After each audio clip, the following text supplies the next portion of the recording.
ചാവിന്റെ ചീരുന്റെ ജീവിതവും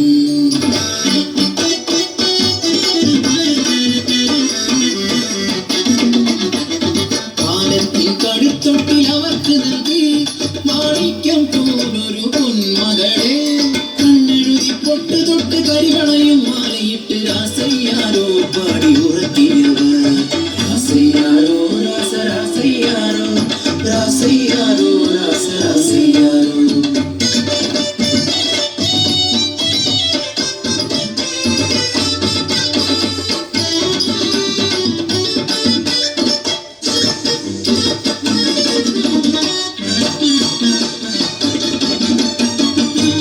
കഴിയുന്തോറും കാലത്തിലും കൂടി അമ്രന്റെ ക്രൂരത സഹിക്കാതായി വിയർപ്പിൻ വില പോലും കിട്ടാതെയായി കുറയിൽ പട്ടിണി മാത്രമായി ഒരു ദിനം വിശന്നു വലഞ്ഞൊരാളി അന്നത്തിനായി കരഞ്ഞ നേരം ഹൃദയം തകർന്നൊരാ ചീരുവിന്നാവിൽ അറിയാതെ ആ വാക്ക് തീർത്തു വീണു. എന്റെ പൊന്നൂന് അന്നം തരുമല്ലോ.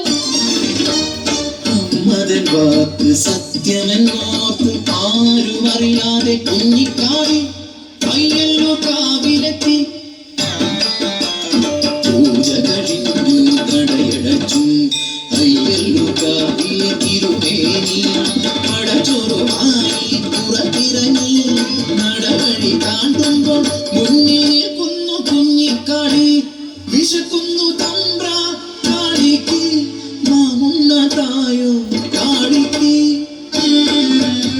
ചേരി തീർത്തൊര ദേവി വിഗ്രഹം അന്നമുട്ടാനായി ചൊന്ന പോലെ അറിയാതെ കൈകൾ ചലിച്ചു പടച്ചോറ് ഉരുട്ടി ഊട്ടി കാളിയെ മതി വരുവോളം തിരുമേനി കാണരുതാത്ത കണ്ണുകൾ ആ കാഴ്ച കണ്ടു. അടിയാള പെണ്ണ് പടച്ചോറ് തിന്നു തിരുമേനി അവളെ കൈക്കൊണ്ടൂട്ടി. കാറ്റിന്തോ ഇതുപോലെ വേഗം അതുപോലെ പരന്നു വാർത്ത നാട്ടിൽ. നാട്ടുകൂട്ടം കൂടി ശിക്ഷാവിധിയും ക്രൂരമായി പിന്നെ കടന്നു. അടിയാള പെണ്ണിനെ കൂട്ടിയ പുണ്യത്തെ ഭ്രഷ്ടി കൽപ്പിച്ച് ഒരു വിലക്കി പടച്ചോറ് തിന്നൊരവായി മൺചോറ് നിറയ്ക്കാൻ കൽപ്പനയായി. മനുഷ്യത്വം മരവിച്ച നാട്ടിൽ കരിന്തിരി കെട്ട ജന്മങ്ങൾ ഒന്നെതിർക്കാൻ പോലും ആകാതെ നിൽക്കുമ്പോൾ കാപട്യമറിയാത്ത പിഞ്ചു കുഞ്ഞിൻ വായിൽ നിറച്ചവർ മൺചോറ് അലറിക്കരയുന്ന ചാമന്റെ ചീരുന്റെ മുന്നിലായി കുഞ്ഞിനെ വലിച്ചെറിഞ്ഞു. ചേതനയറ്റൊര പൈതലിനെ കണ്ണു തുറക്കാതറിയല്ലോ അമ്മേ നിൻ പടച്ചോറ് എൻ കുഞ്ഞിനെ കൊലച്ചോറാക്കി നീ മാറ്റിയില്ലേ. നീയും ഒരമ്മയല്ലേ, ഒരമ്മതൻ വേദന അറിയില്ലേ.